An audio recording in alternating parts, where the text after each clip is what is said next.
Welcome back to our channel. ఆర్టీసీలోకి EV ఆటోలు. So, ఈ వార్త చాలా అంటే చాలా ఆటో అనల వరకు రీచ్ అయిన సంగతి తెలిసిందే. ఖమ్మంలో ఈ స్కీమ్‌కి వ్యతిరేకంగా నిరసన కార్యక్రమాలు జరిగినాయి. దీనిపైన ప్రభుత్వం స్పందించింది. ఆటో స్కీమ్‌లకి బ్రేక్ పడింది. సో, ఆర్టీసీలో ఆటోలు అసలు ఉండబోతున్నాయా? లేవా? ప్రభుత్వం first to last mile happy journey అనే స్కీమ్‌ని ప్రారంభిస్తుందా? లేదా? సో, స్కీమ్ ప్రారంభం పైన ఎందుకింత సందిగ్ధం?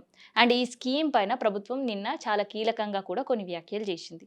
సో, అది ఏంటి అనేది ఈ వీడియోలో మనం మాట్లాడదాం. ముందుగా ఛానల్‌ని సబ్స్క్రైబ్ చేసుకోండి. అండ్ ఆటో కార్మికులు, ఆటో అన్నలు ప్రభుత్వం వచ్చిన తర్వాత మీ పరిస్థితి ఎట్లా మారింది? అండ్ ఈ స్కీమ్ పైన మీ ఒపీనియన్ ఏంటి అనేది కామెంట్ రూపంలో తెలియజేయండి. అయితే ఫస్ట్ టు లాస్ట్ మైల్ అనే ఒక కార్యక్రమం ప్రభుత్వం తీసుకోబోతున్నట్టు చర్చలు జరిపింది. ఈవీ కంపెనీలతో చర్చలు జరిపింది. ఆటోలు తీసుకోవాలనే నిర్ణయం కూడా తీసుకుంది. దాదాపుగా ఒక ఎంఓయూ చేసుకోవాల్సిన పరిస్థితి వరకు వెళ్ళిపోయింది. కానీ ఒక 4 అడుగులు కాదు, ఒక 100 అడుగులు మళ్ళీ ఆర్టీసీ ఈ స్కీమ్ విషయంలో వెనక్కి తగ్గింది. సో, ఇకపై last mile, first mile, happy journey ఇట్లాంటి స్కీమ్ లేవు. మేమసలు దాని గురించి కూడా ఆలోచించలేము. వస్తున్న వార్తలన్నీ కూడా తప్పు అని కొట్టిపడేసింది ఆర్టీసీ. సో, వార్తలు తప్పైనప్పుడు మరి ఇవి ఆటోలకు సంబంధించిన కంపెనీలతోటి ఎందుకు ప్రభుత్వం చర్చలు జరిపింది? ఎందుకు ఆర్టీసీ భవన్‌కి పిలిపించుకుంది? అది కూడా ప్రభుత్వం చెప్పాలి. రేటు కుదరలేదా? లేదంటే కమిషన్‌లు కుదరలేదా? లేదంటే ఇప్పుడు ఆర్థికంగా ఆటోల కొనుగోళ్లకు సంబంధించిన బడ్జెట్ లేదా? ఇవన్నీ గూడా ఆర్టీసీ సమాధానం జెప్పాలి అని చాలామంది ఆటో అన్నలు కోరుకుంటున్నారు. ఎందుకు అనంటే ఆర్టీసీకి సంబంధించిన ఉచిత బస్సు ప్రయాణం తీసుకొనొచ్చిర్రు. సో, ఆ ప్రయాణం తీసుకొచ్చిన తర్వాత ఓలా, ఊబర్, ర్యాపిడో లాంటి కంపెనీలు వీళ్ళని ఇట్లా పీడ్చి పిప్పి చేస్తున్నా, పేమెంట్స్ సరిగ్గా లేకున్నా, ఎప్పుడు ఇట్లా యాప్‌లకెళ్ళి తీసి వీళ్ళని పక్కన పడేసినా, అన్నీ భరించి పనులు చేస్తున్నారు వాళ్ళు. సో, ఇట్లాంటి సందర్భంలో ఆర్టీసీలోకి ఆటోలు అనే విషయం విన్న తర్వాత చాలామంది సంతోషించరు. ఎందుకంటే ఓలా, ఊబర్, ర్యాపిడో లాంటి వాటి చార్జెస్ కంటే చాలా తక్కువ చార్జెస్‌తోనే ఆర్టీసీలోకి ఆటోలను ఆహ్వానిస్తుంది. సో, బస్‌తో పాటు ఆటో టికెట్‌ను కూడా బుక్ చేసుకోవాల్సి ఉంటదని చెప్పడం.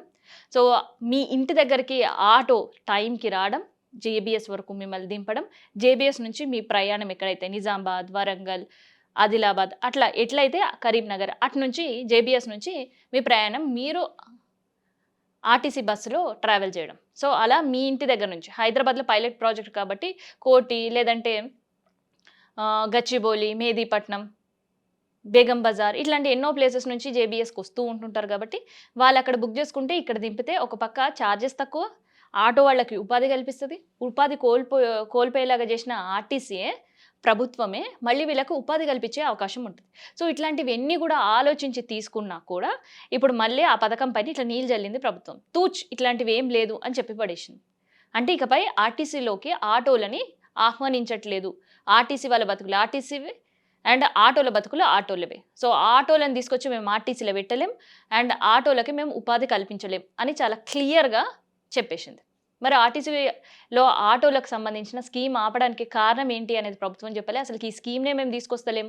అసలు ఎవరు చెప్పిర్రు అని చెప్తున్నారు. సరే, ఆర్టీసీలోకి ఆటోలు వస్తున్నాయని ఇన్ఫర్మేషన్ బయట ఎక్కడ లేకపోతే మరి ఖమ్మంలో, కరీంనగర్‌లో ఎందుకు ఆటో కార్మికులు దీన్ని వ్యతిరేకిస్తూ విధి విధానాలు మార్చండి అంటూ ఎందుకు రోడ్ల పైన వచ్చి ర్యాలీలు చేసిన పరిస్థితి?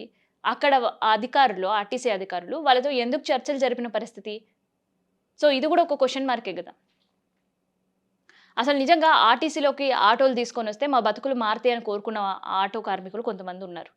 ఆ తర్వాత దాన్ని తూచని మార్చేసి ఆటోలకి ఏమైనా చేయాలంటే మేము ఒకటే స్కీమ్ అందుబాటులోకి తెస్తాం. అన్ని స్కీమ్‌లు తెచ్చి మేము ఆదుకోం అనలా ప్రభుత్వం నిర్ణయం తీసుకుంటుంది.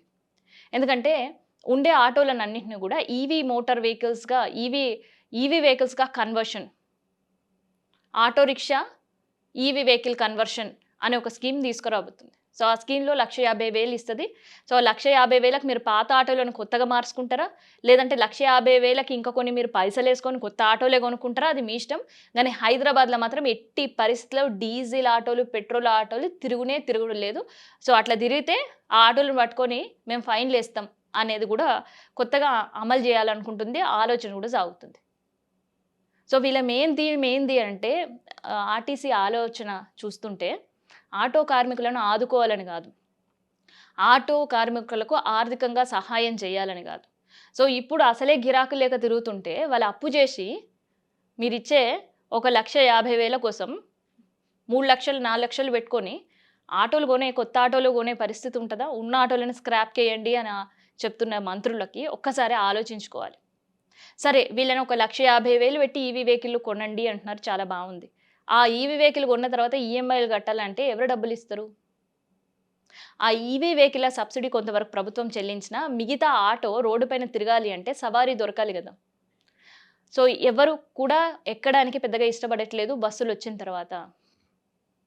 మరి అప్పుడు వీళ్ళకి first mile to last mile అని ఏదైతే హ్యాపీ జర్నీ కార్యక్రమం పెట్టాలి అని ఆలోచించిందో, అప్పుడు కదా ఆటో అన్నలకి ఎంతో కొంత హెల్ప్ అవుతుంది. సో, అది లేదు, ఇది లేదు. మీరు మాత్రం సిటీలో పొల్యూషన్ జరుగుతుంది ఆటోల వల్ల కాబట్టి, ఆటోలన్నీ మార్చేయాలని ప్రభుత్వం నిర్ణయం తీసుకొని పైలట్ ప్రాజెక్ట్ కింద హైదరాబాద్ నుంచి అది స్టార్ట్ చేయాలని నిర్ణయం తీసుకోవడం అనేది చాలా దుర్మార్గంగా ఉంది అని విమర్శలు కూడా వినిపిస్తున్నాయి ప్రభుత్వం పైన.